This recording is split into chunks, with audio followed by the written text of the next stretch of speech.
Study IQ IAS, अब तैयारी हुई अफोर्डेबल।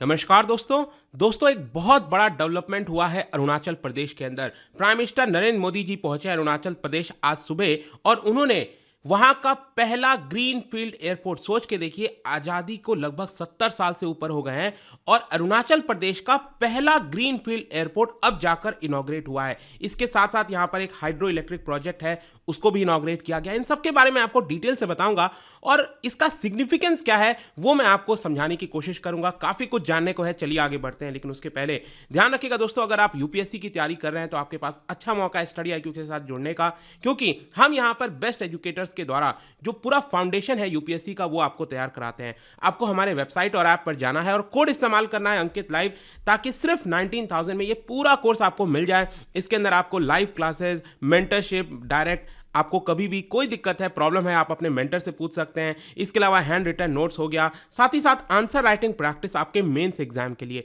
इसके अलावा अगर आप MCQs भी अटेम्प्ट करना है तो मेरे इंस्टा पेज पर जा सकते हैं, वहां पर स्टोरीज में जितने भी MCQs हैं उसको आप अटेम्प्ट कर पाएंगे। चलिए शुरुआत करते हैं और सबसे पहले देखते हैं एग्जैक्टली हुआ क्या है। देखिए, यहां पर प्राइम मिनिस्टर नरेंद्र मोदी जी ने कल ही बता दिया था कि 19 नवंबर को, मतलब आज जो है, एक स्पेशल डे होने जा रहा है अरुणाचल प्रदेश के लिए, क्योंकि वहां पर एक पहला ग्रीन फील्ड एयरपोर्ट। अब देखो, एयरपोर्ट कई प्रकार के होते हैं, आपने सुना होगा ब्राउन फील्ड हो गया, ग्रीन फील्ड हो गया।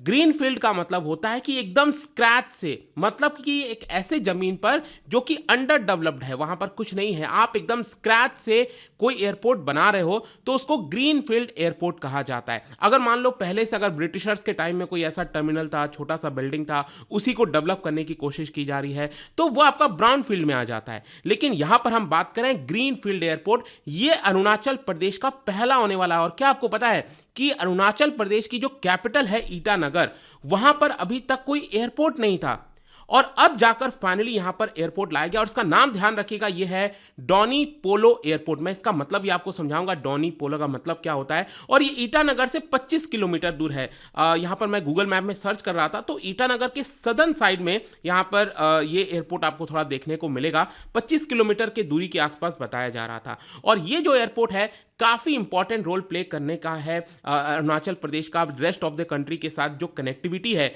इसके अलावा यहां पर जो उस राज्य का ट्रेड हो गया, टूरिज्म हो गया, इन सबको एक बहुत बड़ा बूस्ट मिलने वाला है, जो कि मैं आगे इसके बारे में चर्चा करूंगा। लेकिन सबसे पहले इस एयरपोर्ट के बारे में थोड़ा देख लेते हैं। देखो, इसका जो फाउंडेशन स्टोन है वो 2019 में बनाया गया था। अक्सर हमें देखने को मिलता है देश के अंदर जो डेवलपमेंट का वर्क है, कंस्ट्रक्शन का वर्क है, बहुत डिले होता रहता है। लेकिन यहां पर मुझे जान के अच्छा लगा कि 2019 में फाउंडेशन स्टोन डाला गया और फाइनली इसको इनॉग्रेट कर लिया गया है। 690 एकड़ में पूरा फैला हुआ ये एयरपोर्ट है। 645 करोड़ के आसपास इसकी लागत लगी है। और खास बात इसका, अगर आप रनवे देखोगे ना तो 2300 मीटर के आसपास देखने को मिलेगा। अब आपको पता है कि अरुणाचल प्रदेश ये हिली रीजन है पूरा, ठीक है, तो यहां पर बड़ा रनवे बनाना मुश्किल हो जाता है और कई बार आपने देखा होगा छोटे रनवे होने की वजह से एक्सीडेंट्स भी होते हैं। लेकिन ये जो रनवे है काफी अच्छा खासा बड़ा है, 2300 metre long, and it is well suited for all weather day operation, मतलब कि जैसा भी मौसम हो वहां पर ये ऑपरेट कर सकता है। और इसका जो नाम मैं आपको कह रहा था ना, दैट इज सन मून, क्योंकि अरुणाचल प्रदेश में अगर आप देखोगे जो सन है, मून है, उसका अपना ही एक अलग इंडिजीनियस रेफरेंस है, इंपॉर्टेंस है।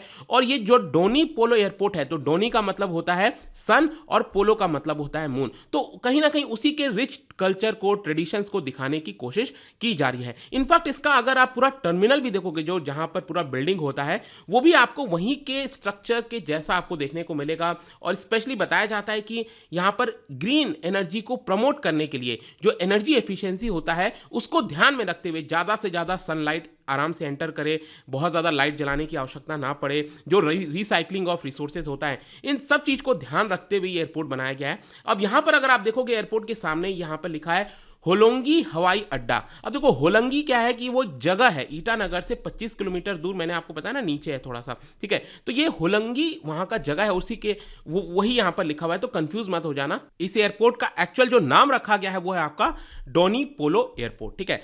अब यहां पर मैं आपको बताऊं तो ये जो एयरपोर्ट है वो सेंट्रल गवर्नमेंट की जो कैपिटल कनेक्टिविटी स्कीम है उसके तहत बनाया गया है। कैपिटल कनेक्टिविटी स्कीम मतलब कि हर एक राज्य का जो कैपिटल है वो हवाई अड्डे से कनेक्ट होना चाहिए, हवाई जहाज से कनेक्ट होना चाहिए। और ईटानगर जो अरुणाचल प्रदेश की कैपिटल है, ये एक इकलौता कैपिटल था भारत के अंदर जो कि अभी तक अनकनेक्टेड था एयरवेज के माध्यम से, लेकिन फाइनली इसको भी कर दिया गया। और जैसा कि मैंने आपको बताया कि इसका जो रनवे है 2300 मीटर, उस पर अगर आप देखोगे जो लार्जेस्ट पैसेंजर एयरक्राफ्ट है बोइंग 747, ये भी लैंड कर सकता है। तो एक अगेन अच्छी बात है, क्योंकि आपको समझना है कि जो अरुणाचल प्रदेश है वो काफ़ी ज़्यादा क्लोज है सिक्योरिटी पर्सपेक्टिव से जो पूरा तिब्बत का रीजन है, और इसी की वजह से एयरपोर्ट ज़्यादा से ज़्यादा हो, कनेक्टिविटी बेहतर हो, ये इंपॉर्टेंट हो जाता है। अगर हम अरुणाचल प्रदेश में प्रेजेंट में एयरपोर्ट्स की बात करें तो अगर मैं आपको बताऊं तो जो ईटानगर है वहां पर कोई अभी तक एयरपोर्ट नहीं था। जो सबसे क्लोजेस्ट एयरपोर्ट था ईटानगर के पास वो आपको आसाम का जो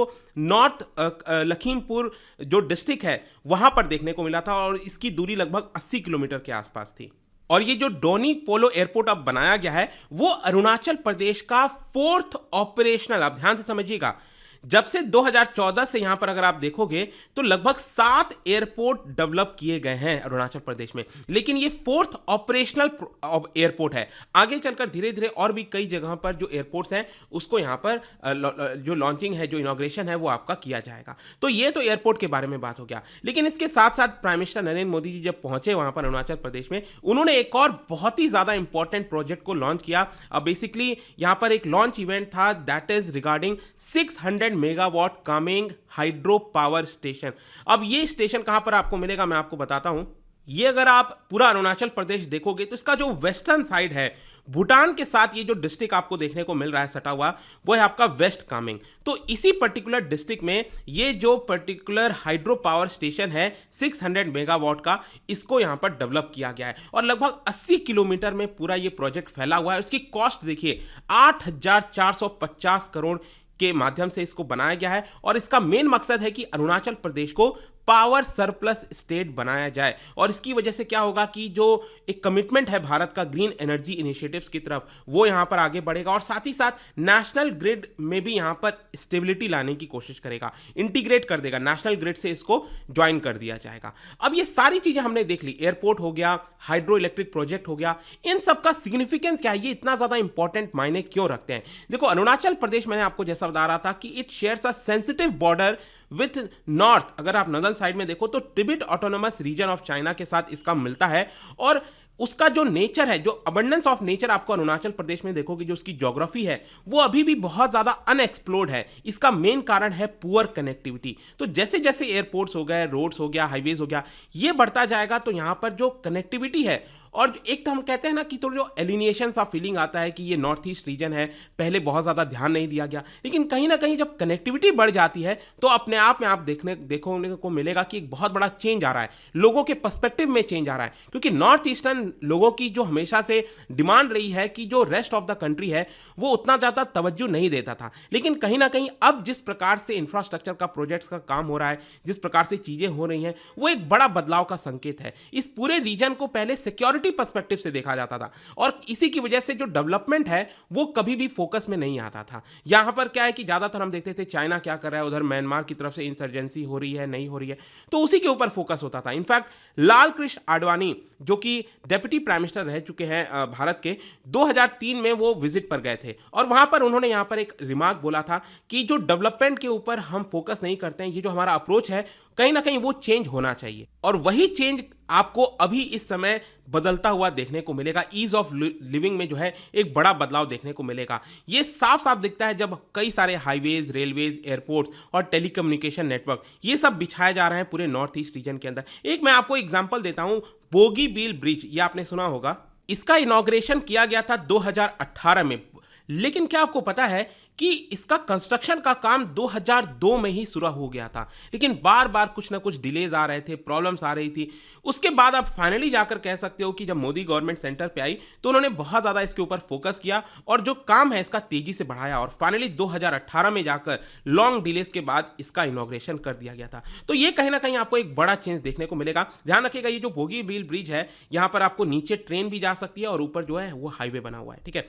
फाइनली कंक्लूजन क्या निकलता है, देखो अगर हम डायरेक्ट रिलेशन देखें, अगर एयरपोर्ट बनाया जाता है अरुणाचल प्रदेश में ईटानगर में, तो इससे हमें ऐसा लगता है कि जो न्यू दिल्ली से अरुणाचल प्रदेश पहुंचना, ईटानगर पहुंचने में कम समय लगेगा। ये तो डायरेक्ट रिलेशन है, लेकिन इसका जो अदर इम्प्लीकेशन है वो बहुत ज़्यादा है, जैसे कि ग्रोथ में बढ़ोतरी होना, कई सारे जो नए इकोनॉमिक एवेन्यूज़ हैं, जो जीडीपी में बढ़ोतरी होना, वो सब आपको आगे देखने को मिलेगा। Airport in Itanagar is not merely N infrastructure, it is a commitment for national and emotional integration. ये आपको समझना है। जब आपका मेंस का आंसर राइटिंग वगैरह आए तो इसमें आपको ये सब मेंशन कर सकते हैं कि एक नेशनल और इमोशनल इंटीग्रेशन है। तो कहीं ना कहीं एग्जामिनर इंप्रेस होंगे। एंड आई होप कि इस वीडियो के माध्यम से लगभग जितनी चीजें थी इस एयरपोर्ट के बारे में, जो कुछ हुआ अरुणाचल प्रदेश में, वो आपको पता चल गया होगा। और जाने से पहले एक इंटरेस्टिंग क्वेश्चन, क्योंकि हम यहाँ पर जो नॉर्थ ईस्ट रीजन है उसकी बात कर रहे हैं, क्या बता सकते हो कौन से स्टेट में डाफला हिल्स आपको देखने को मिलता है? ठीक है, इसका राइट आंसर आप सबको पता है, मेरे इंस्टाग्राम पर तो मिलेगा ही। वहां पर अगर आप नहीं हो कोई बात नहीं, टेलीग्राम से भी ले सकते हैं इसका सही उत्तर। मैं कई सारे जो एमसीक्यूज हैं वो यहां पर स्टोरीज में डालता रहता हूं। बाकी अगर आपको पीडीएफ चाहिए तो टेलीग्राम पर आइए, अलग अलग सोशल मीडिया पर आप जुड़ पाओगे। और जैसा मैंने बताया, यूपीएससी की तैयारी कर सकते हैं by using the code Ankit live हमारे वेबसाइट और ऐप पर, ताकि आपको मैक्सिमम डिस्काउंट मिले। आई होप की वीडियो आपको पसंद आया होगा। मिलता हूं next time. Till then, thank you very much, see you soon. Study IQ IAS, अब तैयारी हुई अफोर्डेबल।